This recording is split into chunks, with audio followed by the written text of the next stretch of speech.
Hallo, fühlst du dich manchmal kraftlos und unsicher in deiner Stabilität? Dann ist dieses Video genau das Richtige für dich. Denn heute werden wir uns auf Übungen konzentrieren, die deine Muskulatur stärken und deine Knochen festigen. Essentiell für ein aktives und gesundes Leben. Ich bin Anja, ich unterrichte seit 12 Jahren und ich möchte dich gerne auf deinen Weg zu deinem stärkeren, flexiblen und beweglichen Ich begleiten. Schön, dass du da bist. Dann lass uns starten, diese Stunde. Und zwar, wir setzen uns in einen stabilen Sitz. Du kannst einen Schneidersitz wählen. Ich wähle jetzt den Fersensitz. Kannst du das auch gerne so machen, wie du möchtest. Und wir fangen mit den Schultern, mit mobilisierenden Schultern und der Arme an, denn die werden heute einiges arbeiten und das ist auch wichtig, dass wir jetzt hier schön in diesem Bereich warm werden. Dazu bring deine Finger auf deine Schulter und wir fangen an zu kreisen. Stell dir vor, du malst mit deinen Ellbogen schöne Kreise in der Luft. Ganz locker erstmal. Genau, öffnend in deinen Brustkorb und weitend in den Schulterblättern. Und wir wechseln die Richtung, in die andere Richtung auch. Hier wieder schöne Kreise, schöne große Kreise. Und jetzt merken wir schon so ein wenig die Aktivität und die Wärme in den Schultern. So soll das sein. Und lösen. Jetzt streck deine Arme auf die Höhe deiner Schulter. Schön parallel zum Boden. Und wir fangen hier auch wieder Kreise. Aber diesmal stell dir vor, du zeichnest mit deinen Fingern schöne Kreise in der Luft. Bleib mit deinen Armen auf der Höhe der Schulter. Das ist die Herausforderung.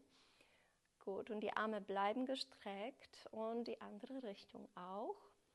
Nach außen öffnen. Das sind kleine Kreise. Genau, noch für 5, 4, 3, 2 und 1. Jetzt bring deine Arme vor deinem Körper, Ellbogen zusammen und wir pulsieren mit den Armen, mit den Fingern zeigend nach oben zur Decke.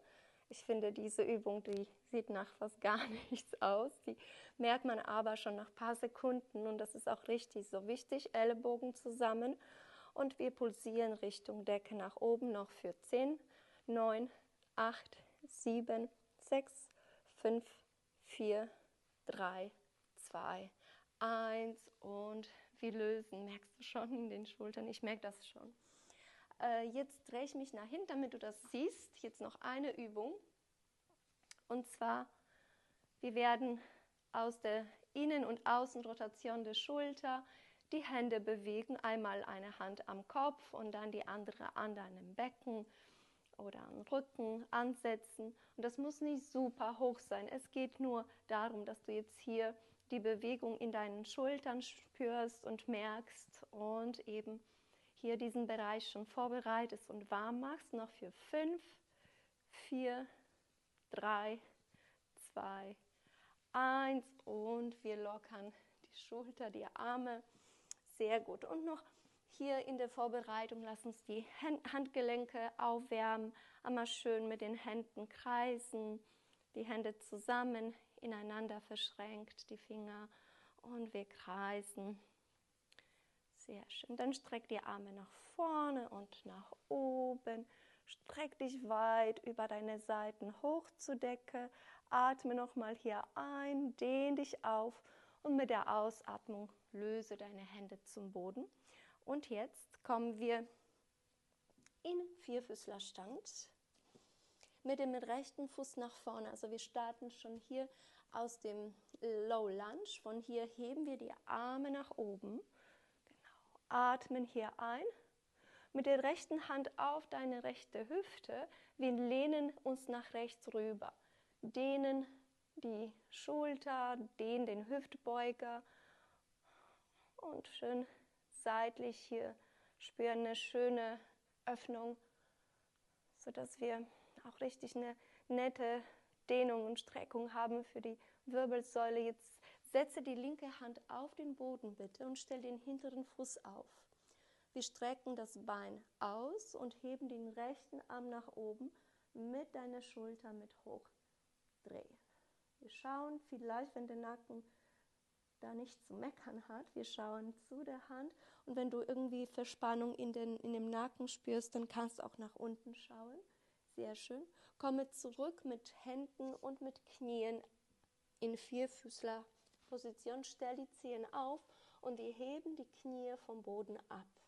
Und wir zählen von 5 runter. 5, 4, Bauch anspannen. 3, 2, 1 und dann die Knie absetzen, kurz entspannen. Und jetzt die linke Seite. Low Lunge, linker Fuß nach vorne. Die linke Hand in die Hüfte, der rechte Arm geht nach oben und dann wieder lehne uns schön rüber nach links. Wenn du magst und wenn es geht, kannst du versuchen, so ein bisschen mit dem Becken nach vorne zu gehen, damit du eine schöne Streckung hier in der Vorderseite deines Körpers verspürst, also im Oberschenkel. Das ist der Hüftbeuger, der hier jetzt beansprucht wird, die so nötig hat, in vielen Fällen tatsächlich vom Sitzen, von vielen Sitzen wird er immer so ein bisschen verkürzt und hier dehnen wir sehr schön. Die rechte Hand wieder zurück auf den Boden, stell den hinteren Fuß auf und wir kommen in einen Ausfallschritt. Jetzt öffnen den linken Arm nach oben und vielleicht schauen dahin, strecken das hintere Bein, die Schulter links dreht sich mit, wir atmen hier ein. Und mit der Ausatmung setzen wieder alles auf die Matte, stellen die Zehen nochmal auf und wir schweben oder lassen die Knie jetzt über dem Boden schweben. Das muss nicht super hoch sein, das Becken, so ein paar Zentimeter von den Knien, vom Boden mit den Knien anheben und für 5, 4, 3, 2, 1, wunderbar. In den herabschauenden Hund jetzt gehen. Bitte mach dir keine Gedanken, wenn die Beine noch nicht durchgestreckt sind. Die müssen ja nicht durchgestreckt sein. Wir sind heute auf dem Weg, kraftvoll zu werden. Und da braucht man ein bisschen Zeit, um die Beine ein bisschen locker zu machen. Also ruhig Knie ein bisschen beugen. Und was wir jetzt machen, wir schwingen mit dem Oberkörper Richtung die Knie und pulsieren aus den Schultern. So ein paar kleine. Das ist auch keine große Bewegung, das sind kleine Bewegungen, aber die öffnen die Schulter auch wunderbar hier.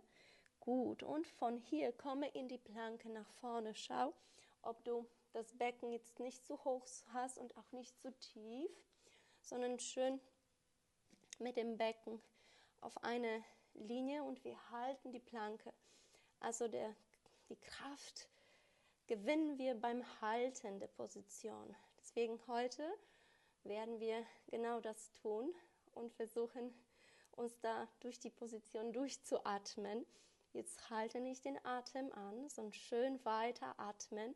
Du hältst noch für 3, 2, 1. Wenn es zu anstrengend wird, Knie bitte zum Boden fallen lassen und dann mit der Ausatmung komme wieder nach oben in den herabschauenden Hund. Wenn du Probleme mit den Handgelenken hast, in diesen Sequenzen, wo wir in die Planke gehen, komme bitte auf deine Unterarme und dann streck die Beine durch. Auch hier in dieser Position, die ist auch ganz toll, um die Schulterpartie und deine Arme und auch deine Bauchmuskulatur integriert alles zusammen zu stärken. Also kannst du entweder das oder das machen, hast von beiden Positionen auf jeden Fall was für dich. Und wir kommen nach vorne in die Planke, atme ein und von dort versuchen wir ganz langsam auch wieder Kraftaufbau, weil wir Widerstand haben und hier wollen wir dagegen arbeiten auf den Bauch. Heb das rechte Bein nach oben, heb das linke Bein nach oben, setze ab und für die erste Kobra öffne dich vorne, atme ein, muss gar nicht so hoch sein, schau was geht und mit der Ausatmung zurück auf den Bauch. Stell deine Zehen auf.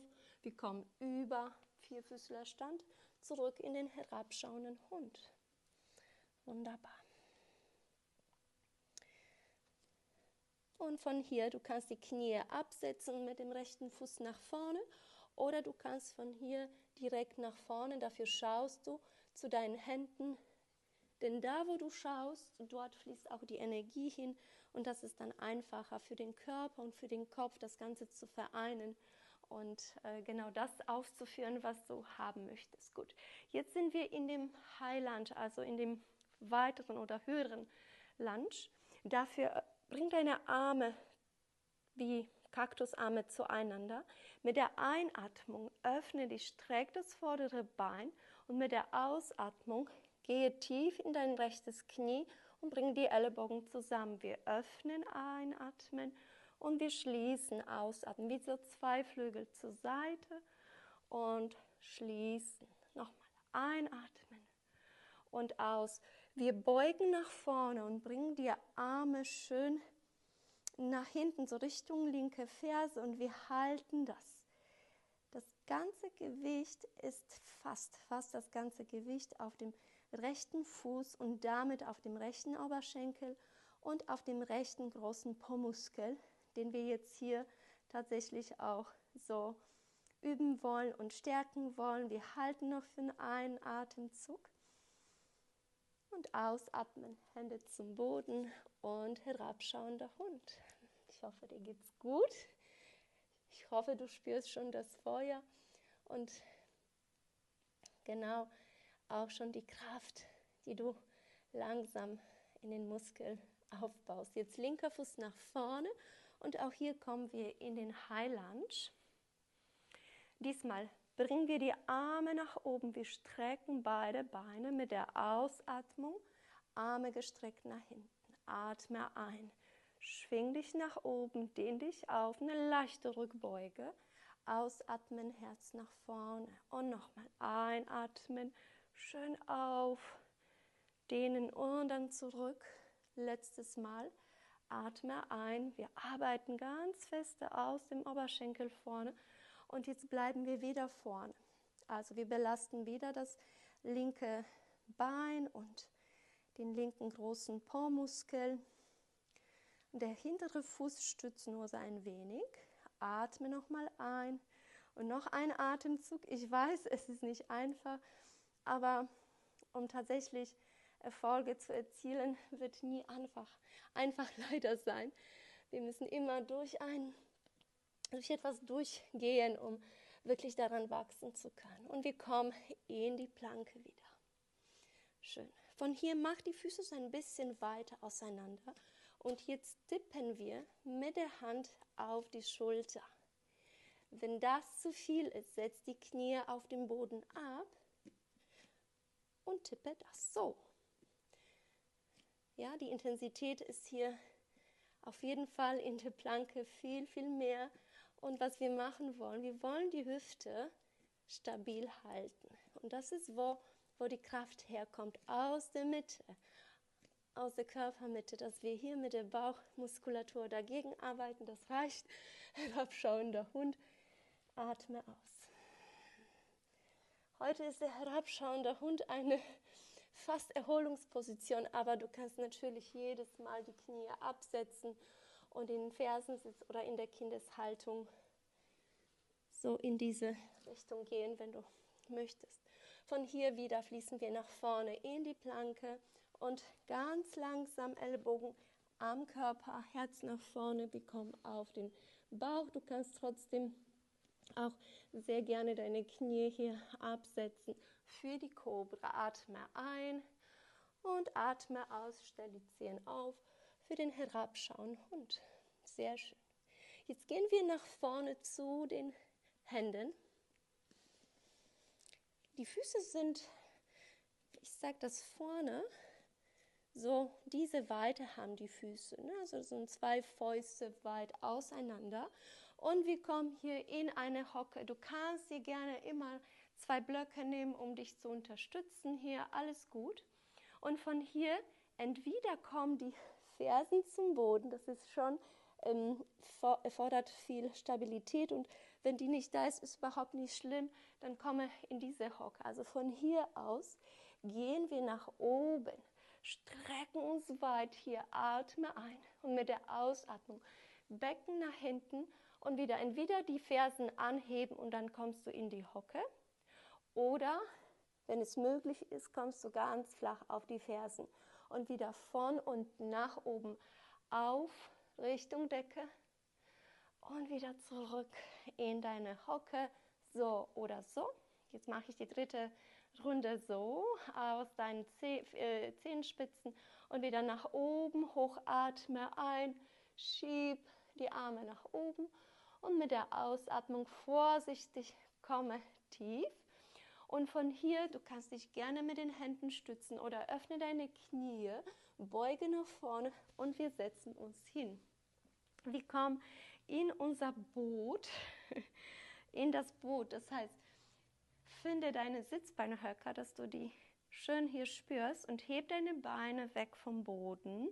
Genau, du hast die Hände erstmal auf deinen Oberschenkel oder unter den Oberschenkel. Halte das für einen Moment und richte dich hier in deinen Brustkorb noch so ein bisschen auf, dass das schön nach vorne strahlt und du nicht so mit runden Rücken bist. Wenn du hier den Rücken rund machst, guck mal, dann gehe ich nach oben. Ich möchte hier oben bleiben, nach unten, aber ich möchte hier oben bleiben.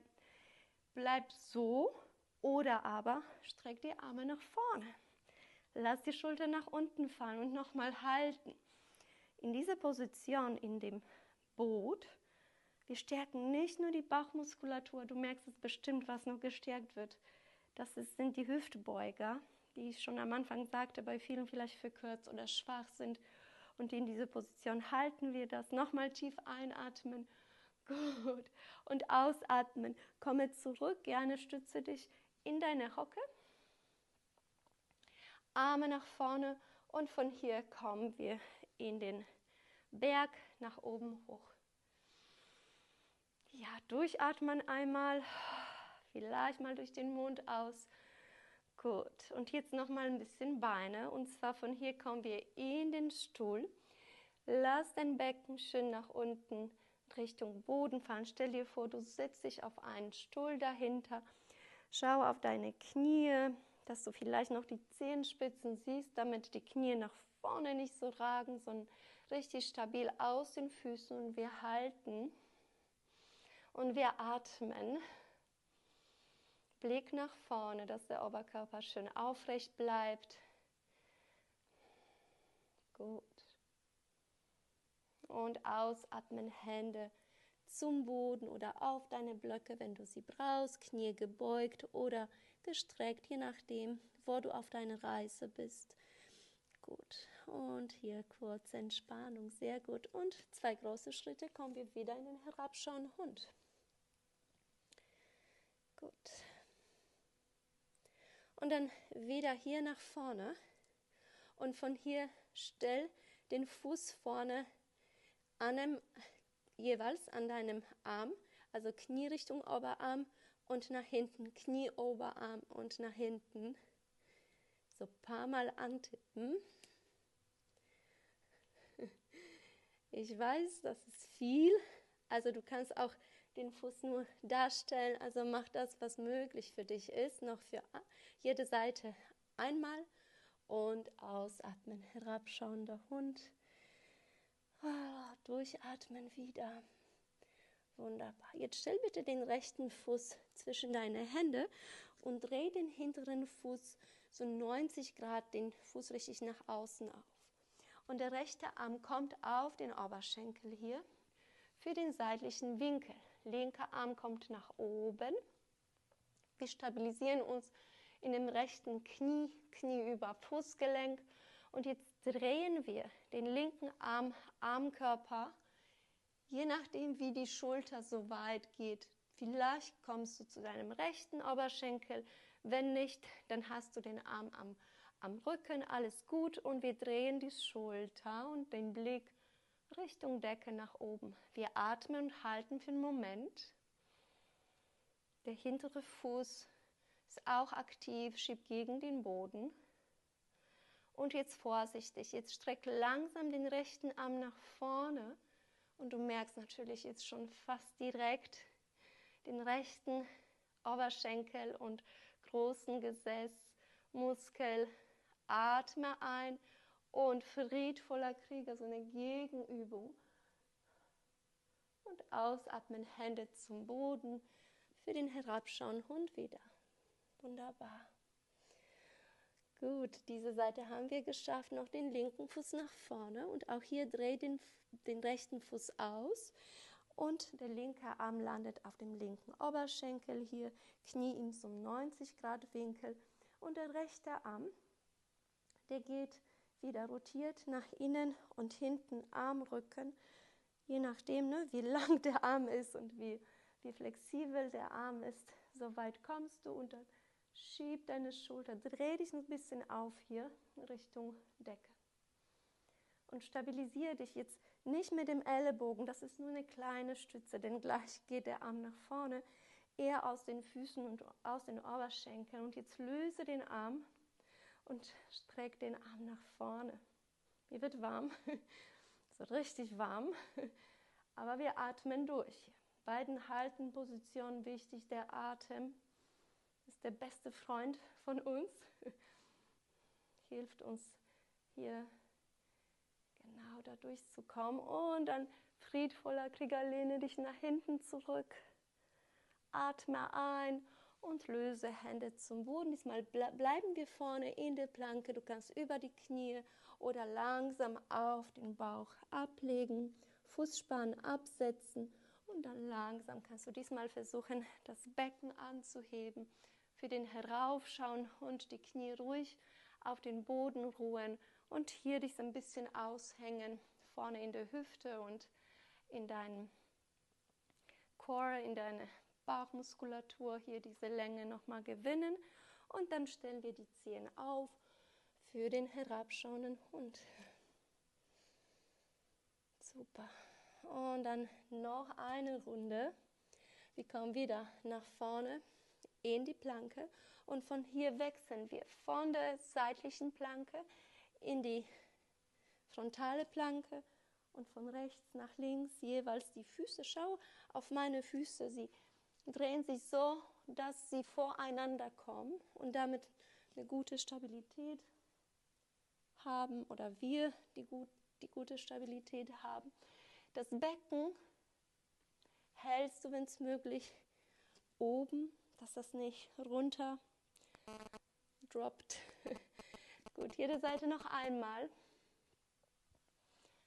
Zur Mitte und dann öffne, einatmen. Und zur Mitte, gut. Und dann herabschauender Hund. Atme aus. Du kannst gerne immer das Video stoppen und dir die Pause gönnen, wenn du möchtest, wenn du merkst, ach, die Hände nach den Planken, die sind ein bisschen, oder die Handgelenke tun ein bisschen weh. Also wirklich, bitte, bitte, achte immer auf deinen Körper und mach das in deinem Tempo. Der Körper muss für viele Prozesse erstmal fertig oder ja, erstmal so weit sein, um da wirklich das auch mit Freude und mit Effektivität das durchmachen zu können. Jetzt der rechte Fuß wieder nach vorne und der linke Fuß dreht aus. Und von hier gehen wir ganz nach oben und strecken beide Beine, genau, und dann beide Arme über den Boden. Wir kommen für das Dreieck. Dabei lass die Hüfte eher nach links gehen, aber den Oberkörper nach vorne und leicht stütze dich mit der rechten Hand auf dein Schienbein. Der linke Arm geht nach oben. Wirklich leichte Stütze hier. Ja, nicht richtig sacken lassen, sondern wirklich leichte Stütze. Denn jetzt öffnen wir den rechten Arm nach vorne und der linke Arm nur, wenn es geht. Ansonsten bleibt mit der Hand auf der Hüfte oder oben. Aber wenn du so weit gehen kannst, dass du hier aus deinem Torso und aus deinen schrägen Bauchmuskeln das halten kannst, dann tu das. Dann probier das. Atme. Schwer zu reden, weil es wirklich anstrengend die Position ist. Und dann langsam löse. Komme in den friedvollen Krieger mit gestreckten Beinen und wir kommen hier in den Krieger 2. Den halten wir noch ein wenig, auch wieder ein bisschen für die Beine. Wir lenken von dem Rücken jetzt ein bisschen ab, der hat jetzt viel gearbeitet. Und Hände zum Boden für den herabschauenden Hund. Atme aus. Das sind sehr Basics-Positionen, aber genau mit den Basics-Positionen können wir am besten die Kraft aufbauen. Die kennen wir oft und durch das Halten haben wir wirklich alles, was wir brauchen, um den Körper zu unterstützen in der Kraft und Stabilität und vor allem auch die Knochendichte zu erhöhen. Mit der Zeit wird gerade bei uns Frauen das ein Riesenthema, Knochendichte. Deswegen finde ich, dass diese Stunde wirklich oder diese Klasse recht wichtig ist. Und streck den rechten Arm nach oben. Und es sind solche Sachen, die oft unbequem sind, wo wir vielleicht innerlich fluchen. Kannst du das gerne tun. Aber das ist mit diesen Klassen verändern wir viel. Ja, oder wir verändern was für uns. Und jetzt den Arm über dem Ohr. Schön lang ziehen über beide Seiten. Und stoßen viele Prozesse auch im Körper an, dass die Knochen auch so Impulse bekommen, wenn sie Gewichte tragen oder eigenes Körpergewicht tragen. Oh, dann wieder friedvoller Krieger. Bekommen so Reize, um dann sich wieder aufzubauen. Ne? Darum geht es in diesen kraftvollen Übungen. Gut, und dann wieder Knie beugen für den Krieger 2, nach vorne schauen, Knie vorne, so um 90 Grad, das muss nicht auf jeden Millimeter ankommen, das nicht, aber dass du jetzt gut die Gelenke einfach spürst und nicht irgendwie stechende Schmerzen dort, sondern eher einfach von der Muskulatur die Anstrengung. Und mit der Ausatmung wieder langsam auf den Bauch einatmen für die Kobra oder heraufschauender Hund. Es geht um die Gegenposition jetzt. Und mit der Ausatmung, wir dürfen jetzt in der Kindeshaltung kurz verweilen. Du kannst gerne deine Hände wie so ein Kissen unter die Stirn legen. Und so 3 bis 5 Atemzüge hier für dich in Ruhe einfach sein und atmen.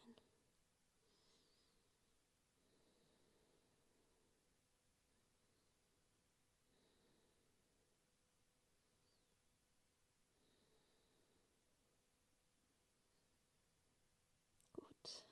Und langsam kommen wir nach oben. Und wir schließen die Stunde auch wieder in dem Sitz, so wie am Anfang. Wir dehnen ein bisschen die Schulter, die Arme. Dafür geh mit dem rechten Arm vor deinem Körper, mit dem linken Arm haken wir uns ein. Und die Schulter, die versuchen wir nach unten fallen zu lassen. Den Kopf vielleicht noch zusätzlich nach links zu neigen. Und dann zieh mit dem linken Arm so ein bisschen nach, dass du hier in dem Arm und in deine Schulter eine schöne Dehnung spürst. Von den ganzen Planken. Und dann richte dich auf, jetzt den rechten Arm nach oben, beuge den Arm und dann kannst du mit der linken Hand den Ellenbogen so ein bisschen weg von dir schieben, vielleicht auch mit dem Kopf so dagegen schieben und hier jetzt auch ein Trizeps und auch weiterhin Schulter. Dehnung. Sag mal wieder von der Seite, nur wenn es möglich ist für dich, kannst du gerne mit der linken Hand versuchen, die Finger der rechten Hand zu greifen für die Position Gomukh Asana, also das Kuhgesicht, musst du aber nicht. Wenn es nicht gegeben ist heute oder wenn es zu viel ist, dann kannst du einfach das, was wir am Anfang gemacht haben, die linke Hand am Rücken absetzen und dann lösen. Dann machen wir wieder auf der linken Seite, linker Arm vor, mit dem Ellenbogen einhaken und das hier ist ein bisschen wieder. Genau. Den Kopf neigen, leicht ziehen, Schulter nach unten fallen.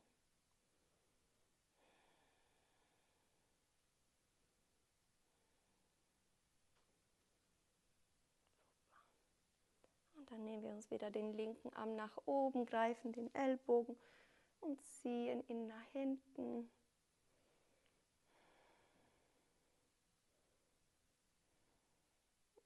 schön aus der Schulter. Super. Und auch hier vielleicht können wir auch das ein bisschen testen und das geht, dass die Finger sich treffen. Nochmal, wenn es nicht geht, überhaupt nicht schlimm, sowieso nie was schlimm. Wir üben, wir praktizieren Yoga und es ist kein Leistungssport, es ist ja kein Sport und das ist einfach diese Praxis, das tägliche auf die Matte kommen, ist das, was uns auch formt, unseren Charakter, uns stärkt und dann wirklich für das Leben auch vorbereitet. Ne? So die Praxis an für sich und alles andere kommt, wenn du einfach eben auf der Matte kommst und tust und übst. Jetzt noch eine Übung für die Oberschenkel, dass sie auch so ein bisschen Streckung noch haben. Sie haben auch viel gearbeitet. Du kannst die Fingerspitzen hinten auf die Zehen setzen und den Becken nach oben heben. Na, schau, wie weit du kommst und auch hier kannst du hinten auf 2 Blöcke kommen und dann öffne dich hier in deinen Brustkorb und Brustbein nach oben schieben, Becken nach vorne schieben, atmen und ausatmen. Löse. Du hast es geschafft. Das war die Stunde für Kraft und für Knochendichte, für Stabilität. Ich hoffe, du bist bis hierhin angekommen und dass du auch jetzt schon diese innere Kraft verspürst. Denn wenn wir die innere Kraft verspüren, werden wir nach außen kraftvoll und andersrum, wenn wir von oben gearbeitet haben, von außen gearbeitet haben, spüren auch wir im Inneren, dass wir stärker und stabiler sind. Ja, das wäre es für heute. Vielen lieben Dank und wir sehen uns ganz bald wieder auf der Matte. Ich danke dir ganz herzlich. Namaste.